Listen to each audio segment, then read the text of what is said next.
안녕하세요. 김신철 변호사입니다. 최근 들어 자주 받는 질문이 있는데요. 전세자금 대출과 관련된 문의입니다.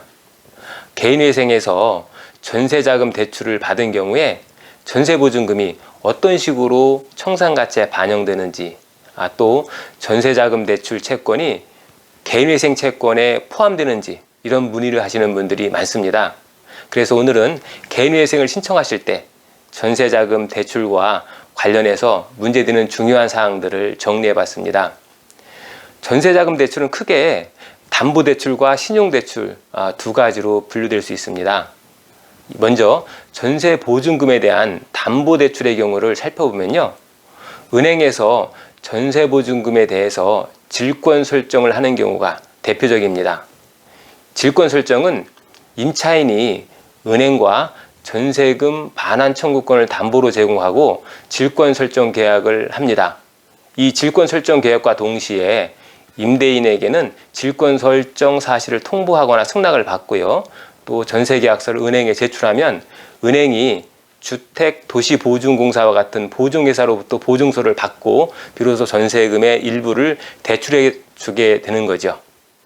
이 질권 설정 외에 또 다른 담보대출 유사의 대출이 있는데요. 주로 LH공사에서 임대아파트에 시행하고 있는 임차인과 금융기관 사이에 임대차 보증금에 대한 양도양수 계약을 통한 대출입니다. 좀 어렵죠?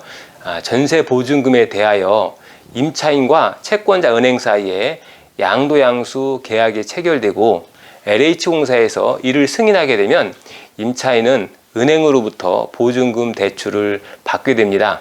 그리고 퇴거 시에는 전세보증금 중에 대출받은 금액만큼을 LH가 임차인에게 주지 않고 대출기관인 은행에게 직접 지급해서 전세보증금 반환에 가름하게 되는 겁니다.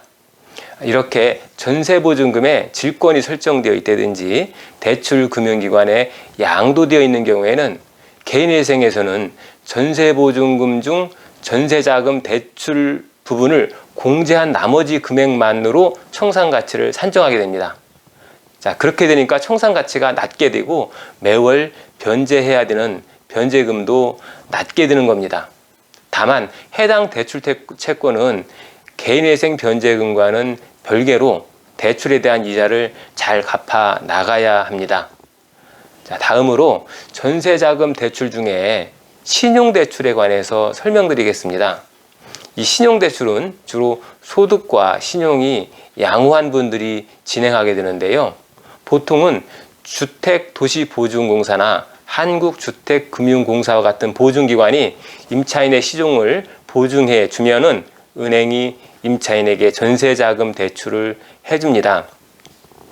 이렇게 대출을 받은 신용대출 채무자가 개인회생을 신청하게 되었다라고 하면 전세자금 대출은 은행 질권과 같은 담보권이 아니기 때문에 이 은행은 일반회생 채권자가 되고 대출받은 금액은 모두 청산가치에 반영이 되게 됩니다.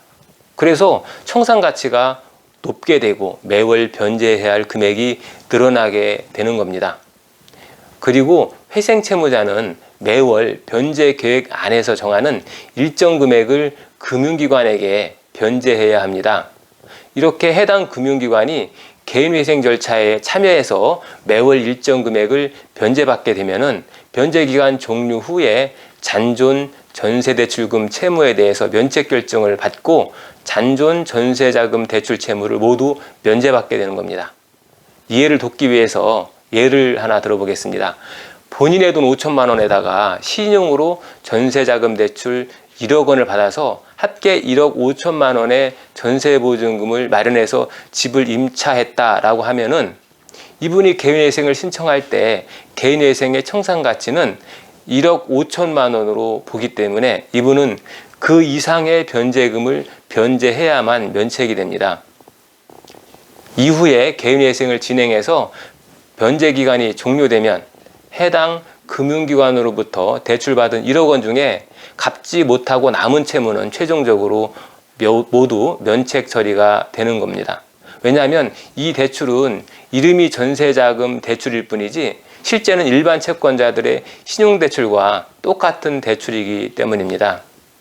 전세자금 대출은 금액이 큰 경우가 많기 때문에 청산가치로 산정이 되면 예상치 못한 난감한 상황에 놓일 수가 있습니다. 전세자금 대출은 전세보증금의 질권이 설정되어 있는지 아니면 전세보증금 양도 특약에 따라서 양도가 되어 있는지 그것도 아니고 신용대출인지 이런 것들에 따라서 개인회생의 사건이 전혀 다른 방향으로 진행이 되게 됩니다. 그렇기 때문에 정확한 상담을 통해서 사건을 사전에 안내받으시는 것이 중요하겠습니다. 오늘은 개인회생을 신청하실 때 전세자금 대출의 성격에 따라서 각각의 회생 사건이 다르게 진행된다 하는 사실을 설명드렸습니다. 다음 시간에 다시 찾아뵙겠습니다. 김신철 변호사였습니다. 감사합니다.